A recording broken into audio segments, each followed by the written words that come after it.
ओम शांति। आज 14/5/2025 की ईश्वरीय महावाक्य है।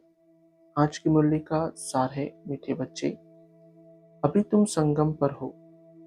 तुम्हें पुरानी दुनिया से ताल्लुक अर्थात नाता तोड़ देना है, क्योंकि यह पुरानी दुनिया अब खत्म होनी है।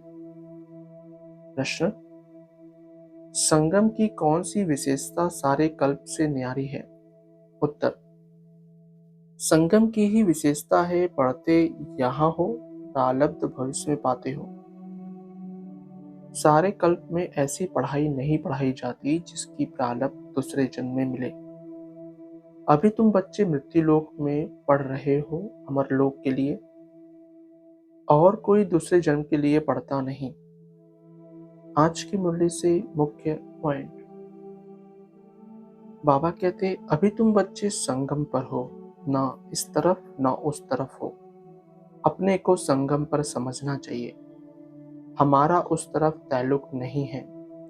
बुद्धि से पुरानी दुनिया से ताल्लुक तोड़ना पड़ता है।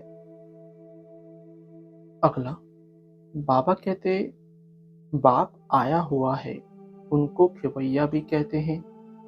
अभी हम जा रहे हैं, कैसे? योग से।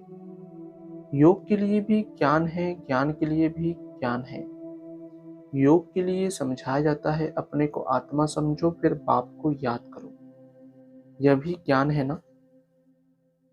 बाबा कहते, अभी बाप आए हैं प्रसाद कराने। यह लास्ट चांस है। देरी की तो फिर अचानक ही मर जाएंगे। मौत सामने खड़ा है। अचानक बैठे बैठे मनुष्य मर जाते हैं। मरने के पहले तो याद की यात्रा करो। अगला, बाबा कहते, जितना जितना याद किया होगा, सर्विस की होगी, उतना वह उच्च पद पाएंगे। याद में ही बहुत विघ्न पड़ते हैं। पावन नहीं बनेंगे तो फिर धर्मराजपुरी में सजाएं भी खानी पड़ेगी, इज्जत भी जाएगी, पद भी भ्रष्ट होगा। अगला, बाबा कहते, पवित्र रहना तो अच्छा है ना, संग में आकर लूज नहीं होना चाहिए। हम भाई बहन हैं, फिर नाम रूप में क्यों फंसे? देह अभिमान में नहीं आना है, परंतु माया बड़ी जबरदस्त है। माया रॉन्ग काम कराने के संकल्प लाती है। बाप कहते हैं, तुमको रॉन्ग काम करना नहीं है। धारणा के लिए मुख्य सार: पहला, झरमुई जगमुई में अपना टाइम वेस्ट नहीं करना। माया कोई भी उल्टा काम ना कराए, यह ध्यान रखना है। संग दोष में आकर कभी लूज नहीं होना है। देह अभिमान में आकर किसी के नाम रूप में नहीं फंसना है। दूसरा, घर की याद के साथ साथ बाप को भी याद करना है। याद के चार्ट की डायरी बनानी है, नोट करना है, हमने सारे दिन में क्या क्या किया, कितना समय बाप की याद में रहे। वरदान: नम्रता रूपी कवच द्वारा व्यर्थ के रावण को जलाने वाले सच्चे स्नेही सहयोगी भव। स्पष्टीकरण: कोई कितना भी आपके संगठन में कमी ढूंढने की कोशिश करे, लेकिन जरा भी संस्कार स्वभाव का टक्कर दिखाई न दे। अगर कोई गाली भी दे, इंसल्ट भी करे, आप सेंट बन जाओ। अगर कोई रॉन्ग भी करता तो आप राइट रहो। कोई टक्कर लेता है तो भी आप उसे स्नेह का पानी दो। यह क्यों, ऐसा क्यों, यह संकल्प करके आग में तेल नहीं डालो।